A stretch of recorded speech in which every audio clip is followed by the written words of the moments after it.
ဒီနေ့ကတော့ရောက်ထားတာလေကြာပြီဖြစ်တဲ့ကျွန်တော်ကိုယ်တိုင်အပေါင်းစင်မလုပ်ကသေးတဲ့နတ်တရံရှိပါတယ်။ပါပါ။အချိန်မှာရှိတဲ့အားကိုကျွန်တော်ထောက်ပြပါမယ်။ညမိုက်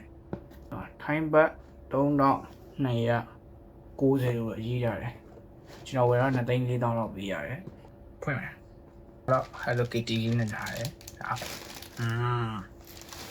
ရှိရ။အဲ့ဒါကြီးရ။ပါ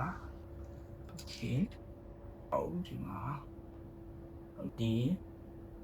Hello Kitty ရဲ့မျက်လုံးလေးနှလုံးရဲ့နှာခေါင်းလေးပါပါတယ်။အဲ့တော့ intro ကြိတ်ခဏတော့မိုက်တယ်ဒီအသားပူမဲ့အသားမျိုးဟဲ့ဂရီဘာဖက်မှာပါတဲ့အသားလိုမျိုးပဲပြီးလို့ရှိရင်ဒီမှာသူ့ရဲ့ Hello Kitty ခေါင်းဝါဟာလေးနောက်တစ်ဖက်ကဘာတွေပြောင်းလဲနောက်တစ်ဖက်က 3D တော့140ရှိတယ်နောက်ဖက်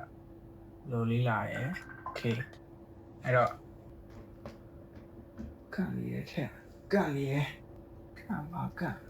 ကန်လေးရဲ့ထက်တော့ပြတော့ပေါ့